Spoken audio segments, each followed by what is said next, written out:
Hello दोस्तों, तो स्वागत है आज की इस नए वीडियो में जो कि हिमालय पर्वत का दूसरा क्लास होने जा रहा है। पहला हमने इससे पहले कल करा दिया था जो कि बहुत इम्पोर्टेंट वहाँ पर हमने टॉपिक्स कराए थे। उसी से आगे यानी उसी क्रम में हम आगे देखने वाले हैं आज। आज का क्लास भी बहुत इम्पोर्टेंट है जितना कल का था और जैसा कि आप जानते हैं दोस्तों, अगर जिस एग्ज़ाम में ज्योग्राफ़ी है उसमें हिमालय पर्वत से क्वेश्चन ना आए ऐसा हो ही नहीं सकता। इसलिए मैं इस टॉपिक को पूरे तरीके से एकदम हर डायमेंशन को कवर करके आपके सामने रखने वाला हूँ। सबकी प्लेलिस्ट अलग-अलग यूट्यूब पे बना दी जाएगी, आप वहाँ से जाकर के विज़िट कर सकते हैं यानी वीडियो को बार-बार देख सकते हैं। और इसको इसकी सबसे अच्छी बात ये है दोस्तों कि इसको सिनेमैटिक तरीके से तैयार किया गया है। टॉपिक के साथ इमेज को रिलेट करके आपको लोकेशन के साथ आपको यहाँ पर बताया जा रहा है ताकि आप अच्छे से समझ सकें। यानी एक बार आपने अच्छे से समझ लिया फिर दोबारा आपको भूलना मुश्किल हो जाएगा दोस्तों, मैं इतना दावे के साथ कहता हूँ। लेकिन उसकी एक शर्त है, आपको ईमानदारी से फ़ॉलो करना होगा। अगर आप ईमानदारी से फ़ॉलो कर लेंगे तो भारत का कोई भी एग्ज़ाम होगा दोस्तों, मैं यकीन के साथ कह रहा हूँ जिसमें जियोग्राफ़ी आती है, आपके अंडर में क्वेश्चन रहेगा, आपसे बच के क्वेश्चन बाहर नहीं जाएगा।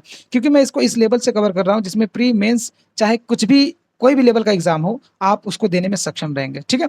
तो आज की वीडियो को चलते हैं शुरू करते हैं दोस्तों। और अगर जिस दोस्त को अगर इस क्लास नोट्स की ज़रूरत है, तो मैं शिवा जीएस अकेडमी पर डाल दूँगा और टेलीग्राम पर, वहाँ से जाकर के डाउनलोड करके इसे बार-बार रिवाइज़ कर सकता है, ठीक है?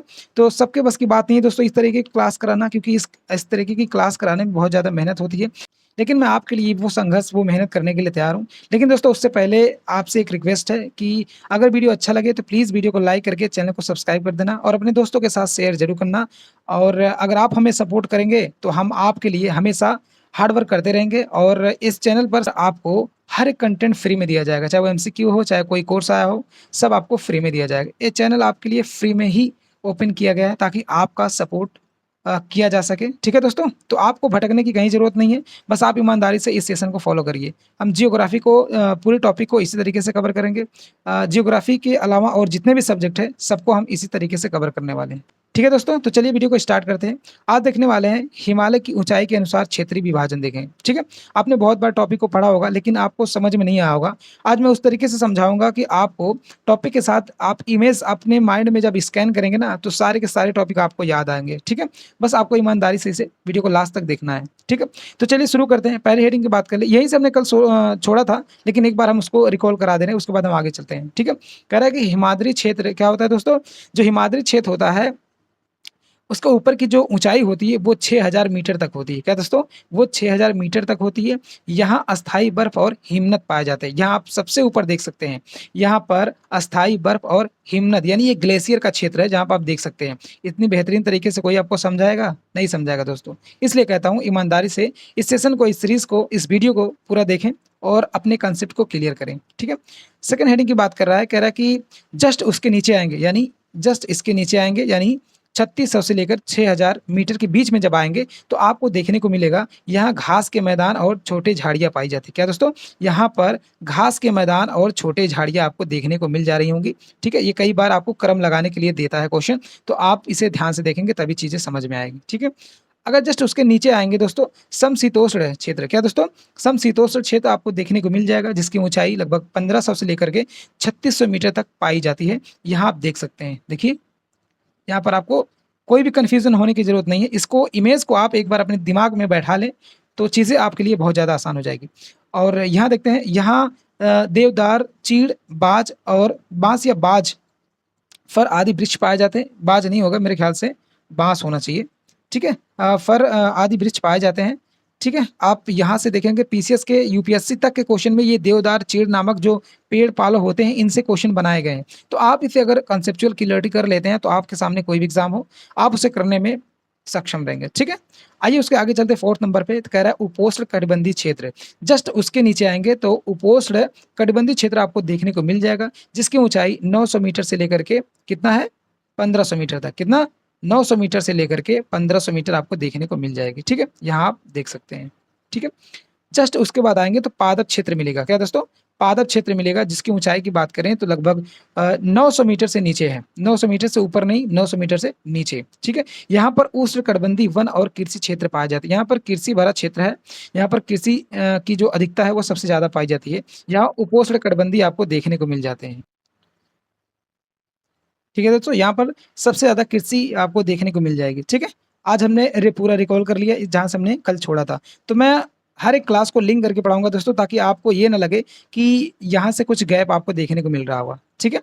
तो मैं पहले जो क्लास होगी उसको दूसरी क्लास से लिंक करके आगे बढ़ूँगा, ताकि आपको ये एहसास ना हो कि ये जो क्लास है उससे लिंक हो पा रहा है कि नहीं हो पा रहा है, या ये क्लास कहाँ से पढ़ाई जा रही है, वो क्लास कहाँ से पढ़ाई जा रही है। मतलब ऐसी कोई कन्फ्यूज़न नहीं रहेगी, हम क्रम वाइज़ चलेंगे, ठीक है?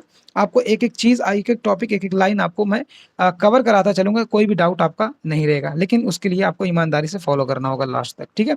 तो आइए देखते हैं हिमालय का महत्व और निष्कर्ष। क्या देखेंगे दोस्तों?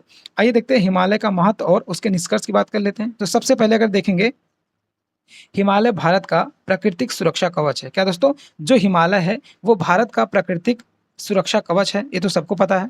यहाँ ठंडी हवाओं और आक्रमणों से रक्षा करती है। क्या दोस्तों? यह ठंडी हवा और आक्रमणों से रक्षा करती है। जैसे मान लीजिए, अगर कोई ठंडी हवा हवा आ रही है, तो वहाँ क्या है, वहाँ पहाड़ी जो है, जो ये हिमालय है, ये हमें उसकी क्या करता है, रक्षा करता है, हमें सुरक्षा प्रदान करता है और आक्रमण से रक्षा करता है। जैसे सपोज़ दैट अगर कोई युद्ध हो गया, तो उससे क्या होता है, इससे हमारे जो ये हिमालय है, तो ये हमारे लिए बहुत ज़्यादा सपोर्टिव का काम करते हैं। तो इससे हमारे कई फ़ायदे होते हैं, ठीक है? जो हिमालय आपको देखने को मिल रहा है, इससे हमारे कई फ़ायदे होते हैं, जैसे ठंडी हवाओं को रोकना और आक्रमणों से सुरक्षा, ठीक है? ये आगे चलते हैं। उसके बाद कह रहा है कि यह नदियों का उद्गम स्थल है। जी हाँ दोस्तों, यहाँ से जितनी भी नदियाँ हैं, जैसे सतलज हो गई और गंगा हो गई, यमुना हो गई, ये सब कहाँ से निकलती हैं? ये सब हिमालय से निकलती हैं। और लेकिन अगर सतलज की बात करें तो वो चाइना से निकलती हैं, लेकिन वो भी क्या, वो भी तो हिमालय से निकलती हैं, वो भी ग्लेशियर से निकलती हैं, ठीक है? तो ये सब नदियाँ क्या है? ये सब नदियाँ आपको हिमालय से देखने को मिल जाती हैं, ठीक है? जहाँ से उनका उद्गम होता है। यहाँ आपको एग्ज़ाम्पल भी दिया है, जैसे सिंधु, गंगा, ब्रह्मपुत्र जैसी नदियाँ यहीं से निकलती हैं, ठीक है? आगे देखेंगे तो कह रहा है कि यह जलवायु को नियंत्रित करती है। जी हाँ दोस्तों, ये जलवायु को क्या करती है? नियंत्रित करती है। मानसून लाने और वर्षा वितरण में सहायक होती है। जी हाँ, बिल्कुल सही बात है। मानसून को लाने में और वर्षा को वितरण करने में, वर्षा मतलब, वितरण का मतलब होता है कि जब मानसून जाता है, जब पहाड़ों से टकराता है, यानी हिमालय से टकराता है, तो वो कई तरीके से वितरण हो जाता है, मतलब कई एरिया में, कई दिशा में विभाजन हो जाता है। तो वही कह रहा है कि वर्षा वितरण में सहायक होता है, ठीक है? अगर इसमें टकरा करके मानसून अलग-अलग दिशा में जाएगा, तो अलग-अलग क्षेत्रों का अ, अलग-अलग क्षेत्रों का फ़ायदा होगा, मतलब वहाँ पे बारिश होगी तो ज़ाहिर-सी बात है, वहाँ पर कृषि जैसे कार्य का बहुत ही ज़्यादा लाभ होगा, ठीक है? आगे चलते हैं, ये कह रहा है कि यहाँ जैव विविधता का भंडार होता है। जी हाँ, बिल्कुल सही बात है। यहाँ जैव विविधता का भंडार होता है। यहाँ देख सकते हैं दोस्तों, जितने भी आपको यहाँ पर पहाड़ी क्षेत्र में देख रहे होंगे कि आपको इतना पेड़-पालो देखने को मिल जाते हैं कि जिससे जैव विविधता सबसे ज़्यादा, यहाँ पर जैव विविधता का सबसे ज़्यादा योगदान होता है। यहाँ बोल रहा है कि कई दुर्लभ वनस्पति एवं वनस्पतियाँ और जीव पाए जाते हैं, ठीक है? जो जैव विविधता होता है उसमें कई प्रकार के वनस्पतियाँ और जीव पाए जाते हैं, जिनको रहने और खाने-पीने के लिए बहुत ज़्यादा उपयोगी होती है क्या? जैव विविधता, ठीक है?